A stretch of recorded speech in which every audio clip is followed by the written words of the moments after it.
turned smack rapper. Only smack rapper that you know is smack rapper. Whenever that switch was hit, where we said, don't worry if I write rhymes or write checks. No, I should be worried if you write rhymes. No fault to Diddy, but I should be worried if you wrote them rhymes. You know what I'm saying? Like, that shit means something. It speaks to your authentic self. Right. Yeah. You know what I mean? And I think whenever we started to blur the line and say, oh, yeah, but he got money. We hip hop. Fuck this whole culture. The commercialization of hip hop. The commercialization of hip hop. I'm gonna say something I've never said this before. I've been very, very critical of New York and how how New York controlled hip hop and how New York wasn't trying to be inclusive. They tried to hold it. I get it though, right? Right? People had to take their spots. The South had to literally take it. Right. New York didn't just give them anything. The West Coast had to take it. They had to present themselves, right? Right. It's 2 points. One, I'm gonna go way to the left on you. The first point is, as a people, if we want things to be different, you gotta take it. If you feel like we were being oppressed or we're being disadvantaged or there's systemic racism that's still affecting who we are and what we're able to become and how we are dealt with by the legal system, if you're asking somebody to stop doing it, stop. Please stop. Please stop it. Mississippi, Nolan Wells, please stop it. When you heard about the Nolan Wells situation, please don't. We know that you guys are going to fuck that investigation up on purpose. Please don't do that. We're watching you. Bro, the powers that be don't give a fuck if you watching, nigga. These the same motherfuckers who ancestors should whip your ass and sold your ancestors. Oh, because all eyes are Mississippi. You think they give a fuck about that? But I just went off on a tangent. I'm sorry about that. No. But my point, hip hop, Right. as hip hop began to be commercialized, the commercialization is not just an economic term. The commercialization is that the people who controlled, the people who wrote the checks, sent the emails, who flipped the switches on people's career.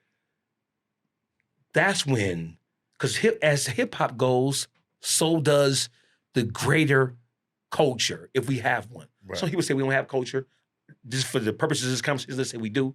As hip hop goes, just look at the decline of hip hop. Look at the content, and then parallel that with the decline of Black civility. Because the music is a representation of what motherfuckers think. So the music is your litmus test. The music tells you when the music went low, it's because niggas' psyches went low. The music is a representation of what niggas think and what they experience every day. Or, it was pushed in that direction. It was absolutely pushed in that direction. White man? Well, if it goes like this, we have a Tribe Called Quest. Yeah. We have KRS Ones. We have X-Clans. We have. Public Enemy. To this day, we have. We do. We do. The radio doesn't play that. The narratives, the videos, the things, they don't push that music. They push Sexy Red. There's no reason that My Booty Hole Was Brown was the #1 song in America ever, anytime in history. Should have been. The reason why it should have been number one. It was #1. No, you say there's no reason why it should have been. Right. It was no. So you know what I mean. So that was pushed that way. That's if you don't control anything, right? It's not really. We don't control anything. But a lot of that stuff I don't want to make it sound like we just ragtagging on Sexy Red. Right, because the second time she came up. People surprised she said what she said. There is a time for Sexy Red.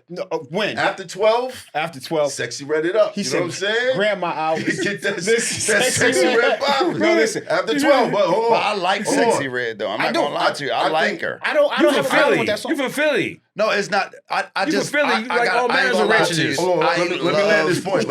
Nasty rapping women. Let me land this It's been point. like that. Because It's been like that since when we had Little Kim. But when we had Public Enemy, we had Two Live Crew. We did. You dig what I'm saying? We did. But there was a balance. There was. Yeah. There was a balance. There was. And eventually, somehow that balance Scales got tipped. It got tipped in one direction. By who? By what force? By I would what say power? The powers that be. Yeah, you got to say the powers that be. The reason I say So we don't have any culpability or responsibility in we that. have all culpability and responsibility. Yeah, It's a we white do. man's fault. No, We do. No, I don't like to say that either. But understand. All right. We all stream music here, right? Yes, we do. All right. Are you in control of what the next song playing is? No. Who's in control of that? The people who create the playlist, the curators. On The that curators, goddamn, yeah. Okay, cool. Whatever they Because doing. I know. I'll turn this shit on right now and I start on Tribe Called Quest. You're going to quickly switch. I'm going to end on spin some other shit that I don't want to fucking hear. Yeah. You dig what I'm Yeah. saying? But who's programming it to make sure like, make sure this shit gets played? Yeah. Right. Playlist. We know okay, playlists. cool. So that's one villain down. Yeah. One villain down. That's it. Labels. Who they signing? Kendrick Lamar whooped the biggest artist in the world's ass. And you would think labels would say, oh, we need more Kendricks. Cookie cutter. Like they do with every fucking thing else. Hey, man, that was a glitch in the Matrix when that happened. But you would think. Wow. You would think. To them, it was a glitch. It was. We're still going to keep on pushing the same program. Okay. Listen. So what y'all are looking at, y'all are talking two different things, technically. No, but it's not supposed to happen. No, it does. The reason that's not supposed to happen. It's supposed to happen because y'all are talking about. No, I'm talking about in their eyes, Seth. Culture versus control. You can't control the culture. As much as the radio and the labels and everybody wanted Drake to win and they put their money behind them, same thing with the elections that's going across America. The APAC is putting billions of dollars behind candidates that are losing because the culture doesn't want it anymore. All right? When we say what we want, we get what we want. When we controlled the radio, not saying we controlled it, but when Stretch and Bob is on the radio, when those are shows that was at midnight and nobody gave a fuck about. That wasn't prime time radio. That's the reason that Two Live Crew at the same time as KRS-One. Because we control what we wanted to play to the people. We don't have that control anymore. It's iHeartRadio. It's a program director that's going to tell you what to play, you what to play, and you what to play. It's like the news. If you watch news in different states, they all say the same thing. It's just a different talking head. But Kendrick was always, to me, exceptional, right? Yes. But I was not expecting that they not like us. Like, I wasn't expecting that. Like, that right there, I agree. I don't think that was the worst of it. I think the worst of it was Meet the Grams. Meet the Grams. And to be honest, shout out to Drizzy, Iceman. Hey. Your pen is working. Hey, listen. Give it with that reply because the pen is dry. I hear you. Listen, I gotta say this. Pusha, Pusha is my brother. I love you to death, Pusha. That Drake album, that Iceman. Yeah. I didn't, you called me. You said, nigga, put that Iceman on and listen to what's going on. I said, bro, I can't do it. Couple weeks later, I'm calling this nigga phone like, mid, skip. I didn't press play on that whole. Right. I'm like, you couldn't resist. Because when you start to dial into it and the real hip hop that lives within all of us, you had to examine it. It's like you had to at least examine it. Dude ain't as bad as they try to paint him to be. Yeah, the thing that got me is he wasn't scared to. All right, club record, 50 bars for no fucking reason. Dance record. 50 bars for no fucking reason. You know what I'm saying? Like, just to show that, look, listen. My pen is here. I'm part of nice that. with this shit. I'm part of that. Yeah. You know what I mean? And I think, it was a statement piece for him. Right? I didn't give a fuck about the other two albums, the Iceman. Yeah, nobody. I was in New York when it dropped. I was at Power with Self. And Suge them. And Albie Al was up there too from Jersey. He was up there. Shout out to Albie Al. And when Drake called Self like, I got something for you. Go ahead, drop it. This was 2 days before the album dropped. So when it dropped, I said, oh yeah. Yeah, people don't really recover like that. That was a recovery. Yeah. Recovery from what? He lost a battle. This nigga was number one before But and after. You know how we look at everything, though. No. And hip-hop, from a hip-hop perspective. No. I'm talking about... It was Tombstones. This shit was a little bit too extra. No, it was Tombstones. There was no Tombstones. The only Tombstone Drake did was the court case. He did that to himself. Had nothing to do with the music. And shout out to all you guys that's out there still trying to keep this fucking beef alive between these two guys. Like, I get it. There's been a split in the culture. Now there's Kendrick fans, there's Drake fans, and you're trying to appeal to the Kendrick fans. But look, you got to give credit where credit is due. And if the boy drops something and it's fire, Just give it up, man. Just give it up. You know, you talking to niggas who can barely string together a coherent sentence, bro. You talking to niggas, you asking motherfuckers to be able to use their cerebellum to do something other than get a fade and some braids. No, these niggas, so listen, we're into all of the beef. You talked about it earlier. Right. We're into the conflict, right? We niggas dive head first into conflict. And for niggas they never met. Yes, they will kill you about this shit. Niggas will hit you upside the head about a rapper. You know what I'm saying? More so now than ever. You would think that we are... Bro, we glorify all the worst parts of us, and we draw up on all the worst parts of us. I knew that he was gonna come back because I know that niggas love to be entertained. And Kendrick, as great as he is lyrically, he's a throwback. We can give him that.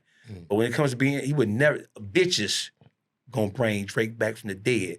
The bitches rescued him. They went, jumped out the boat, grabbed him, pulled him back on the boat, and gave him fucking CPR. Right, When bro. was That's he, a fact. when The bitch is wasn't gonna he always number win. one? Listen. This Nah, nigga, he was never dead.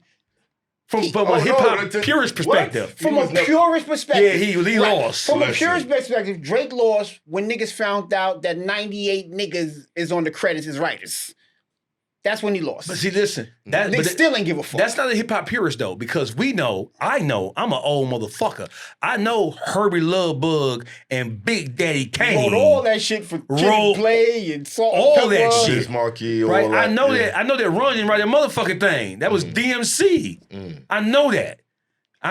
So that was just, people are miseducated. They're ill-informed. They don't really know what hip-hop has always been about. Wait. Biz No, Markie didn't Wait, write The Vapors. I gotta stop you there. You said Run didn't write a thing? DMC wrote a He lot. didn't write them hits. That was DMC wrote that shit. a lot. He wrote them hits. How do you know? Allegedly. All right. The credits. I'm glad you said. 'Cause don't forget, we had. Listen. Don't forget back. I'm old. Listen. We pulled the fucking liners out, over. and that shit say. And the credits, right. And then who wrote, right. We That read shit the say. album jacket. Well, see, I didn't. The reason why I'm asking, I don't know. I'm confused. You know what I'm saying? So I want to know. I'm one of those type of people. I'm a sleuth. See, listen, I gotta find out. I'm a hip hop nigga. I'm going back to the cassette tapes where they when you pull that fucking cassette out and you unfold that motherfucking liner. That goddamn liner was this long. Word. Who produced what? Who edited what? Who Where it was engineered recorded. what? No, see, who recorded? all Where that. was it See, recorded? The way Everything. that we smuggle shit in, right, is that DMC might have wrote a lot of the rhymes. Say that's true. Say he wrote all of the rhymes, but he's in a group with Run. On the writer's credits, it says Run-DMC, Daryl Jones, and right. You understand? Drake is a solo artist. You shouldn't have 9 niggas' names on a song with just you rhyming. Michael Jackson Yeah, did. see, but Michael Jackson Yeah, is a singer. and right it's now, not but the it same goes time. back like it was non-writers. you What know if it's it's not not the same like it was thing. non-writers? what if it? It wasn't non-writers now. Uncle Seth. Now think about it this way though. How many Imagine niggas if he was writers, just man? Imagine if he was just one of the It type was of mad niggas. writers though. A lot of but producers. imagine- Salt and pepper. Look, you can't be mad at Dog, Drake. you gotta look Herbie at it. Love Bug No. was- Look at it like this though, dog. We all sitting in the room, right? We're creating a song, Yeah. right? You know, everybody in that room Input. has a possibility of just getting credits Yeah. as a person. on Don't the say it record. like this, man. Say this. Right. No, right, say, right, tell right. him beat Yeah, your so- ass to them and fuck you And up. if he Right. gives them credit for that, prime example, just to not even to change it, but Olivia Dean has a song out. It has 17 writers On one song. on one song. What song is that? So easy to fall in love, I thought it was called Everybody. right? So easy to fall in name. love. Has about Come on. That's a Are you sure they're all writers? That's what I'm No, asking. but that's what it says. It says That's what it says. Right, because remember, they broke it down into Right. producers, It writers. could be producers, it could be bass players, Yeah. it could But, be. it, but they those have them as I normally, mean, the person that arranged it, it could be a whole. yeah, but bunch of normally people. those are individually sectioned off, written by, produced by, arranged by. So when you get to the writing section and the block is this big, and It is what it is. yeah, Right. it's like Yeah. 17. See, the whole thing people. is, You used to write for people. I did. don't tell I nobody have. who you did that for though. I have. You told everybody. I wrote songs for females and everything. Yeah, I've done that. You hear me? So I jumped in that space and wrote some shit. I don't have to pause myself all the way through the fucking thing. Can you name some of them? Or? Nah, I ain't gonna No, do you that. never Okay. did. No, No, I'm no, just no, saying, no. I didn't know if Yeah, it was songs out, yeah. stuff that people knew They're- already. they're love I songs. produce songs. The love songs. Yeah, I love listened songs to the and rap album. songs, I yeah. listened. I like the Pimp C Yeah. joint. This is my Yeah. All that shit. I've done a lot of. I've done a hell of the producer from Detroit. One of my closest friends. I call him a friend because he is a friend. Right, and so I've during the pandemic I learned how to make beats. You know what I'm saying? And I'm a fan. I'm a student of hip hop. So my experience and the way I appreciate hip hop is coming from a different space because I was there. I'm a Gen 1 hip hop head. You know what I'm saying? So I know how it goes. So I was never offended about Drake not writing shit. And when Meek made a big deal about you don't write, you got so and so and so and so. Lil Wayne had ghostwriters. Gilly wrote hit records for a lot of motherfuckers, and he never was able to experience. He wrote hit records that he couldn't write for himself. There's an inside joke somewhere. It gotta be. Yeah, Gotta see everybody's face. Hiding behind chairs. Dutchie Man. Look at him. Instant headache. One day we'll let it just come out into the open. No, I mean, I got this is what I can say, right? Right. It's hot for trapper turn smack rapper. Only smack rapper that you know is smack rapper.